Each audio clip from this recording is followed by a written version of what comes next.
bienvenue à la Drifterie. Aujourd'hui je suis avec Emmanuel, vous l'avez pas encore vu beaucoup encore dans les vidéos, mais il travaille aussi sur la chaîne YouTube avec moi, plus en backstage.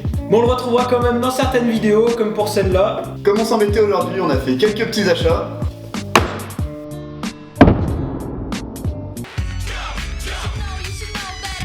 Un 16ème, Ichiroku.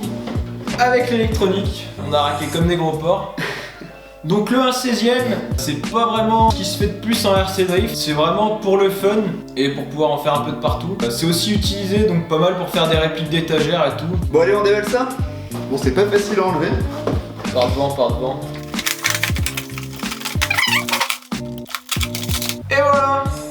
C'était pas compliqué. Comme je disais, c'est super réplique, la déco elle est hyper bien posée, donc c'est livré déjà peint.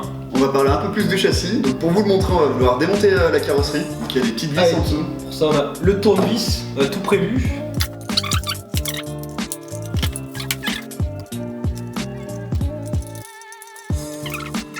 Bon alors, j'ai réussi à l'enlever, c'est pas mal galère. Bref, il y a une petite goupille à enlever et ensuite il y a des petits clips derrière, mais il n'y a pas besoin de tournevis. Surtout, ne faites pas comme nous. Voilà.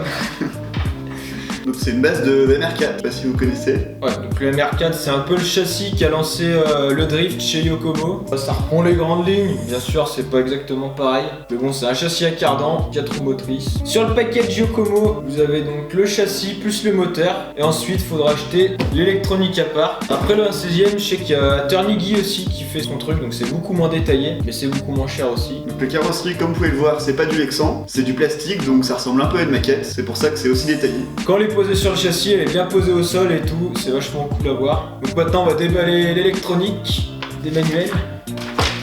La radio. Elle est pratique, c'est pas du 1/16ème, au moins on est sûr de bien l'avoir dans les mains.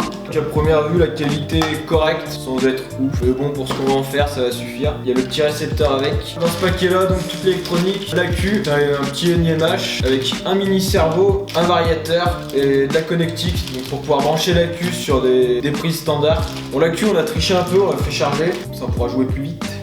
Il y a aussi un petit chargeur qui est fourni avec le lot. Pour pouvoir l'utiliser en France, il faut un adaptateur. C'est un chargeur qui est quand même assez correct, donc comme on peut le voir, il charge en 1 heure. C'est vraiment pratique. La batterie, on sait pas la durée d'autonomie qu'elle a. On va tester tout ça. Pareil au niveau du comportement, il n'y a plus qu'à aller tester ça dans le salon. Bon, il va falloir tout monter forcément. On a aussi une petite surprise en dessous du garage. Donc il y a quelques petits accessoires, notamment du double face. Ça va nous servir à monter l'électronique sans trop galérer. Au niveau des branchements, à première vue, il n'y a pas besoin de soudure, c'est tout des petites connectiques à chaque fois. Puis ça a l'air pratique, on ne peut pas se tromper. Ça évite de faire des incendies. Voilà, ouvrez pas avec les dents, sinon vous allez vous les casser. Il y a des experts devant vous. Donc c'est un 2,4 GHz. L'avantage du 2,4 GHz, c'est qu'on peut rouler avec d'autres personnes sans se soucier des fréquences. Mais aussi les antennes sont bien plus petites. La fréquence est plus élevée. On peut avoir autant de portée avec une plus petite antenne. Merci les cours de télécom. Alors, pour le sens de vos connectiques, ici on voit, il y a un côté tout noir et un côté où on voit les connectiques. C'est un peu or. Ce côté-là, on va le mettre là où il y a le petit embout sur le récepteur. Donc là, c'est le variateur. Le variateur, ça va sur la channel 2. Et le cerveau sur la channel 1. On évite de se tromper de sens, évidemment. Donc là, j'ai allumé le cerveau. Avant de le mettre sur le sauve-cerveau, ça va permettre d'être à peu près en face. Comme vous pouvez le voir, tout prend assez bien sa place. On a oublié de parler des pneus aussi tout à l'heure. Donc c'est des pneus à bande, comme Yokomo faisait avant. On va tester ce que ça donne tout à l'heure. C'est pas trop ce que ça donne si ça glisse ou si ça grippe. On va aller à 2000 à l'heure sur le carrelage. Ça m'étonnerait parce qu'à première vue ils sont assez durs. Donc il nous manque plus que mettre des piles dans la radio et on va pouvoir tester tout ça. A few moments later. Bon, on vient d'effectuer un premier petit test, ça va pas trop mal. Par contre, j'ai mal réglé le cerveau, du coup je vais le démonter, le re-régler comme il faut. A few moments later. Bon, on vient de retester, cette fois le cerveau c'est réglé, du coup on va monter la carrosserie. Bon allez, on va tester tout ça. The sacred stone. Oh, this you crazy mother.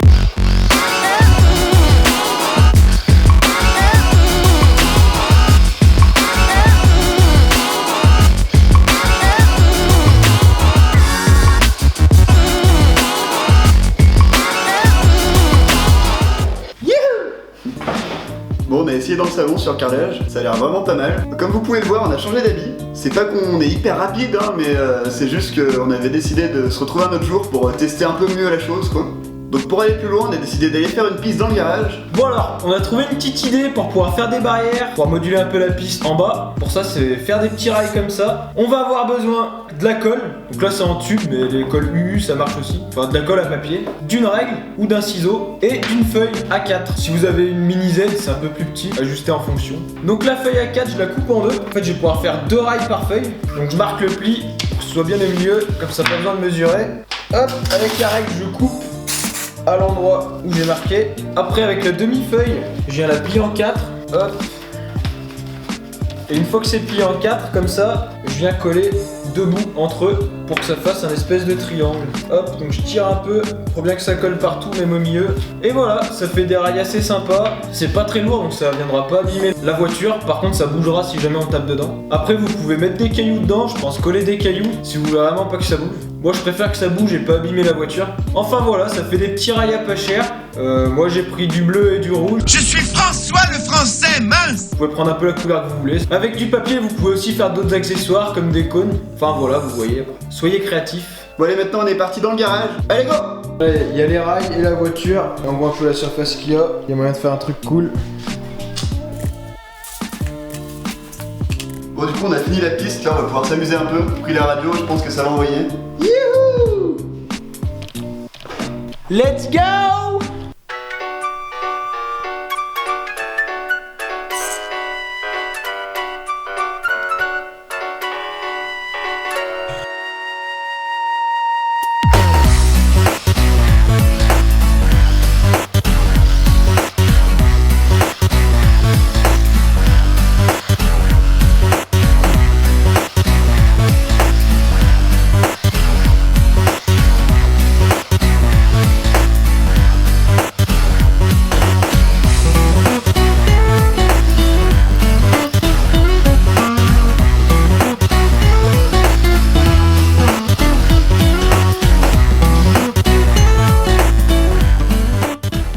Voilà, finalement, on s'est bien amusé. C'était super fun. Le châssis, il est largement assez efficace d'origine. Il n'y a pas besoin de plus de réglages que ça. On le pose, ça roule direct. Après, c'est du 50-50, donc ce sera jamais aussi fin que du CS en 1/10. Mais vraiment, pour s'amuser dans le salon, c'est top. L'électro elle est assez basique, mais ça suffit largement. Ça fait bien le taf. Le seul bémol ce serait le moteur sur des sols un peu grippants. Pour nous, c'est largement suffisant, vu qu'on a fait ça sur du carrelage. Mais c'est vrai que sur de la moquette, à mon avis, il faudra un peu plus de puissance. Donc il y a un moteur Yokomo Zero qui existe, qui est un petit peu plus puissant, je pense, qui pourrait être adapté. Il y a des brushless qui existent même, donc ça peut être intéressant. Donc après, si vous prenez un brushless, il faudra changer le variateur et le moteur. Et les connectiques sont un peu différentes. La cuve, on a été vraiment surpris. Il dure largement 30 minutes, on se rend pas vraiment compte, on est tellement roulé. Ça en finit plus.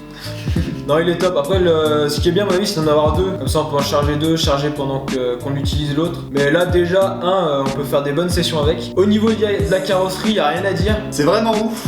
Voilà, donc après niveau budget, j'avais gagné la voiture au grip 0 et j'ai rajouté l'électronique dessus que j'ai touché je crois 50 € au lieu de 150. Mais sinon en plein tarif c'est quand même assez onéreux. La voiture et le moteur il y en a pour 100, 130 € et 150 € d'électronique, donc ça fait 250 € le tout. Je trouve ça quand même un peu cher par rapport à ce que ça apporte derrière, mais c'est vraiment fun. Après sur d'autres sites vous pouvez en trouver des 1/16e beaucoup moins détaillés, mais par contre à mon avis avec des châssis presque autant efficaces à moins de 100 €. Donc au final on s'est bien éclaté, on pourrait faire des battles, c'est vraiment cool quoi. Ouais, c'est vraiment du RC Drift, c'est pas juste un jouet pour enfants. Et en plus de ça, ça fait une super maquette à mettre sur l'armoire avec tous les détails et tout. Si on l'expose pas dans un mur à la première session, c'est vraiment top. C'est la fin de cette vidéo. Si t'aimerais qu'on fasse des défis avec le 1/16e, mets-le dans les commentaires. Si tester des choses différentes t'a plu, lâche un pouce bleu. Si t'aimes le RC Drift et que tu veux voir plus de vidéos, abonne-toi. Salut!